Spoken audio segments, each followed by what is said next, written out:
Philippines finest production. Love is in the air.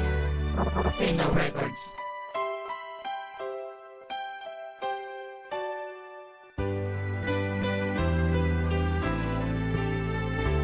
Beats Production. Simula nung nakita ka, nabaliw na ako sa kagandahan, tinataglay laging hinahanap ko.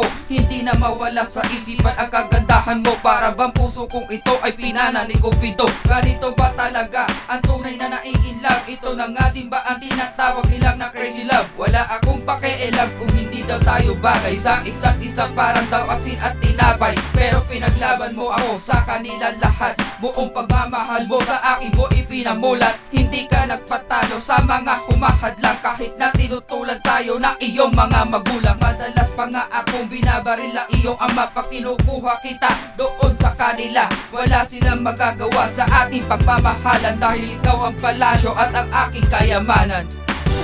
Dahil hindi ka sa aking palasyo, dadalhin hanggang langit ay manitayo. Ang lahat ng ito'y pinangako.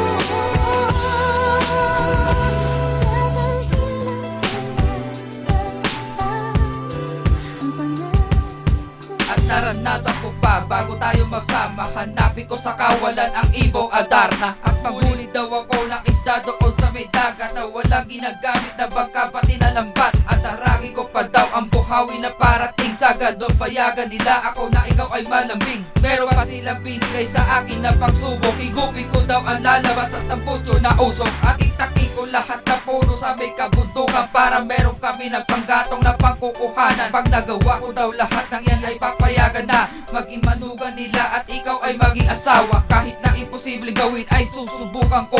Magustuhan lang ako ng mga magulang mo. Ito ang aking pagmamahal na handa kong ibigay. Mawalay ka sa akin, ayan ang aking kamamatay. Dahil hindi ka sa aking palasyo, dadalhin hanggang langit ay manitayo. Ang lahat ng ito'y pinangako.